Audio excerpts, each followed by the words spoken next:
کتنی خوبصورت بات ہے نا یہ, اور کیا ہی بندہ ہے لکھنے والا اہل سنت کا. کیا اس کا تعارف, میں آپ کو تعارف بھی اس کا کرواتا ہوں. بھئی اہل سنت کسی ایک بابے کا نام, حضرت سید احمد زینی دہلان مکی, ان کے ایک شاگرد ہیں, آئے ہائے ہائے ہائے, انڈونیشیا کے بہت بڑے مفسر محمد بن عمر نووی الجاوی. ان کی کتاب ہے مراح لبید لکشف معنی القرآن المجید, قرآن پاک کی تفسیر میں, کی شان میں, اس کے معنی میں ان کی کتاب ہے. بہت بڑے مفسر ہیں, اہل سنت ہیں. اور یہ کس کے شاگرد ہیں؟ باقاعدہ شاگرد ہیں. یہ اس ہستی کے شاگرد ہیں کہ اعلیٰ حضرت نہیں ہیں جو ہمارے بریلی شریف والے, ان کے والد صاحب اور فاضل بریلوی حضرت اعلیٰ حضرت امام احمد رضا خان صاحب جو ہیں, انہوں نے اور ان کے والد صاحب نے جن سے صرف سند حدیث کی اجازت لی کہ آپ کا نام لے کے حدیث روایت کر لیں, آپ ہمیں کوئی روایت حدیث میں اجازت مرحمت فرمائیں کہ ہم اس حدیث کے سند کے اتصال میں ہم یہ شرف پا جائیں کہ اے علی کے بیٹے, اے سید پاک, اے مکے کے مفتی, اے مسجد حرام کے خطیب, اے بیت اللہ شریف کے خطیب و امام, اے مفتی مکہ قاضی سید احمد دہلان مکی. اعلیٰ حضرت اور ان کے والد صاحب وہاں گئے ان سے روایت حدیث کی اجازت لینے کے لیے. انہوں نے تو صرف اجازت لی تھی روایت حدیث کی, اور یہ پورا ہی شاگرد ہے ان کا,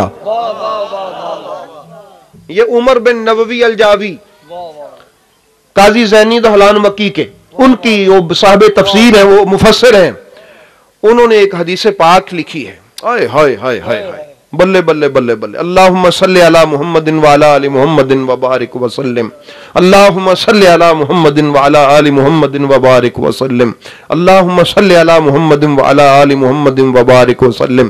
اسی لیے امت کو اہل بیت سے دور کیا گیا, پری پلان کے یہ حقیقت تک نہ جا پہنچیں. سلام ان لکھاریوں پر جنہوں نے حقیقتیں لکھ ڈالی, سلام ان پر, اللہ ان پر رحمتیں فرمائے جنہوں نے بات چھپائی نہ.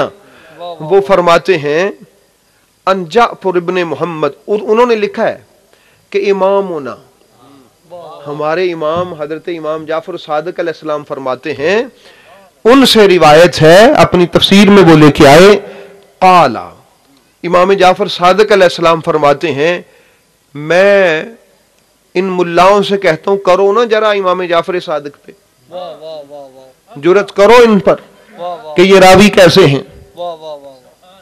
سر جھک جائے گا قلم کا, ان کا نام سن کے اعتراض کرنے کے لیے اٹھنے والا قلم سجدے میں جا گرے گا کہ کس کا نام میرے سامنے تو نے رکھ دیا ہے, یہ وہ ہستی ہے. امام جعفر صادق علیہ السلام وہ فرماتے ہیں یحشر عبد المطلب, بھئی توجہ ہے, یحشر عبد المطلب لہو نور الانبیاء و جمال الملوک. فرمایا قیامت والے دن نا حضرت عبد المطلب کو اس شان سے میدان حشر میں لایا جائے گا کہ ان کو انوار دیے جائیں گے نبیوں والے, انوار دیے جائیں گے نبیوں والے. فرمایا لہو نور الانبیاء, جو قیامت والے دن نبیوں کے انوار ہوں گے, وہ میرے نبی کے دادا کے انوار ہوں گے, و جمال الملوک, اور پروٹوکول ہوگا بادشاہوں والا. خوبصورتی اور ان کے آنے کی پروٹوکول کیا ہوگا, بادشاہوں والا. میدان حشر میں جہاں لوگوں کو اپنی اپنی فکر پڑی ہوگی, میرے نبی کے دادا فرشتوں کے جلوف میں نبیوں کے انوار کے ساتھ چمکتے ہوئے, بھئی دادا کس کا ہے, میدان حشر میں آ رہے ہوں گے. یا امام جعفر صادق وہ اس شان میں اکیلے ہی آ رہے ہوں گے, یہ بات عرض کرنے لگا, وہ اس شان سے, اس روب سے, اس دبدبے سے اور اس اعلی عظمت سے اکیلے ہی آ رہے ہوں گے. آگے ارشاد فرمایا با یحشرو ابو طالب فی زمرتہ فی زمرہی, اور ابو طالب علیہ السلام کو بھی خدا اسی زمرے میں شامل کرے گا کہ ان کو بھی خدا انبیاء کے انوار کے تاج پہنا کر ان کو بادشاہوں کا پروٹوکول دے کے میدان حشر میں لا کے کھڑا کر کے دکھائے گا، اے کھڑا جے میرے نبی دا دادا تے اے کھڑے جے میرے نبی دا چاچا۔ اللہ پاک دکھائے گا، کر لو ضد جتنی کرنی ہے۔ میرے امام نے کہا قیامت کا دن آئے گا، لوگ دیکھیں گے پتہ نہیں نبی آ گئے، لوگوں کو لگا کہ پتہ نہیں انبیاء آ رہے ہیں، یا اللہ یہ نبیوں کے انوار لے کے کون آ رہا ہے؟ اللہ اعلان فرمائے گا عبد المطلب اور ابو طالب آ رہے ہیں۔ یا اللہ یہ اتنے پروٹوکول اور حسن کے جلووں میں کون آ رہا ہے؟ فرمائے گا یہ عبد المطلب اور اس کا بیٹا ابو طالب آ رہے ہیں۔ بھئی کیوں نہ آئے؟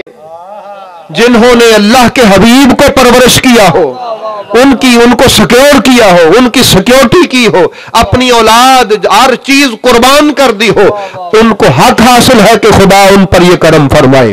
یہ اس کے بندے ہیں، اس بندہ نوازی کی انتہا ہو جائے گی اور وہ لوگوں کو دکھائے گا، اوہ پیر جہنم چ لبن والے ہوئے دیکھو۔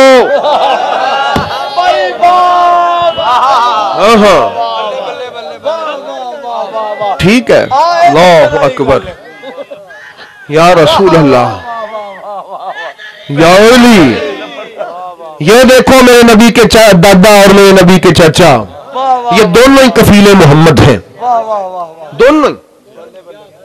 انہوں نے کہا تھا، حضرت ابو طالب فرماتے مجھے کہا تھا میرے بابا نے، یہ میرے پاس اللہ کی امانت ہے اور یہ آنے والے وقت میں بہت بڑا منصب، اور اگر آپ میرے پاس وقت ہوتا تو آپ کو میں پورا خطبہ پڑھ کے سناتا جو حضرت سیدہ خدیجہ کے نکاح پہ میرے سرکار ابو طالب علیہ السلام نے پڑھا تھا۔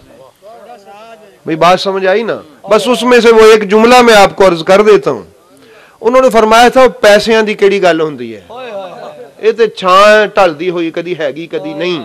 مگر آپ کو یہ میں بتاؤں، پتہ ہے یہ کون نکاح کر رہا ہے خدیجہ سے؟ اور اس خاندان کو کہا، چونکہ ابھی حکم نہیں تھا نا اس کو اوپن کیا جائے، ابھی حکم نہیں تھا اس کو اوپن کیا جائے، فرمایا آنے والے وقت میں ایک بڑی خبر سنائے گا یہ میرا بیٹا، اور اتنا بڑا منصب پائے گا کہ زمانے میں اتنا منصب کسی کا نہیں ہوگا۔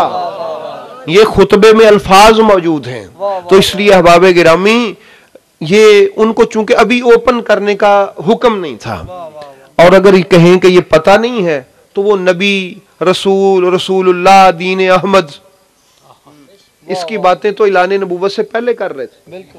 تو اس لیے احباب گرامی میں آپ سے درخواست کروں گا کہ آپ ایسا کریں، کسی ایک بندے پہ آنکھیں بند نہ کر لیں۔